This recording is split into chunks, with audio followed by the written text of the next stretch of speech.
The day I collapsed at work should have been a wake-up call for my family, but instead, it became the painful reminder of where I truly stood in their lives. It happened so suddenly. One moment I was sitting at my desk, powering through a mountain of deadlines, and the next the room spun and my body gave out. The office scrambled, and someone called an ambulance.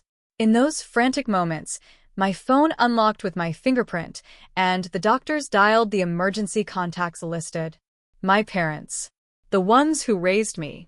The ones who were supposed to love me unconditionally. But when the hospital called, they didn't come. Not even a phone call back.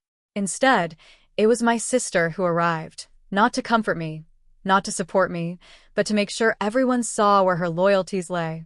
Growing up, I was never the favorite child. My sister always seemed to glow under the spotlight while I was left in the shadows. She had the looks, the charm, the personality that my parents bragged about to their friends. I had the grades, the quiet determination, and the resilience, but that never seemed to count. As kids, she was showered with praise for achievements far smaller than mine, while I was expected to excel without recognition. When she failed, excuses were made. When I stumbled, I was scolded. I had long accepted this imbalance, convincing myself it was just family dynamics. But as I lay in a hospital bed, still weak from exhaustion, and my parents were nowhere to be found, the truth hit me harder than the collapse itself. I wasn't just overlooked. I was invisible. The doctors hovered around, asking questions, checking vitals, doing everything they could to piece together why someone my age had pushed themselves to the brink. My sister walked in with her designer handbag dangling on her arm, her expression more annoyed than concerned. She sighed dramatically, glancing around the room, almost embarrassed to be associated with me. When the doctor explained the stress, the fatigue, and how I needed rest, she laughed under her breath. "She's always been too dramatic," she said, dismissing the entire ordeal like I was faking. Her words cut deeper than the needle in my arm. Here I was, broken and vulnerable, and my sister managed to strip me of dignity in front of strangers. But what shattered me completely was realizing she wasn't lying. That was how my family saw me, dramatic, needy, and never enough. As the days passed, the hospital room grew quieter. No parents, no calls, no flowers, nothing. I watched other patients be surrounded by their families, held close, cared for, cherished. And I was left with the echo of silence. That silence turned into anger. I thought back on all the years I had sacrificed. The nights I worked late to pay bills my parents couldn't.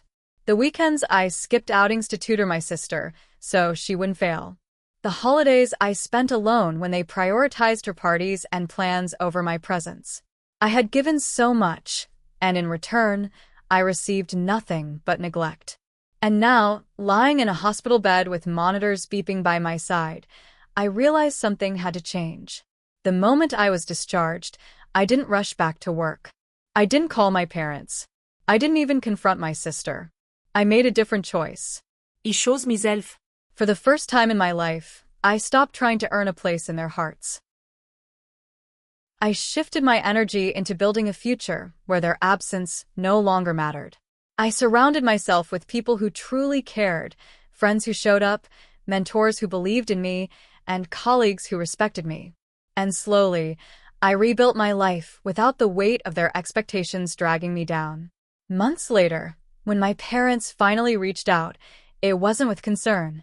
It was with a request. My sister needed money for a down payment on her house, and they assumed I'd help, just like I always did. But this time my answer was simple: no. For once, I didn't explain, didn't justify, didn't beg for their understanding. I just said no and hung up. That silence on the other end of the line wasn't mine to carry anymore. It was theirs.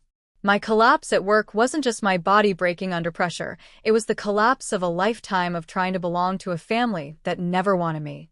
But in that breaking point, I found freedom. I realized that family isn't defined by blood, but by love, loyalty, and presence.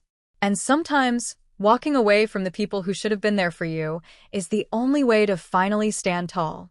So when people ask me today if I regret cutting ties, I smile. Because I don't regret choosing peace over pain, self-worth over neglect, and healing over history. And if you've ever felt like the forgotten one, the invisible one, the overlooked one, maybe it's time to ask yourself, is it worth waiting for people who will never come? Or is it time to start showing up for yourself?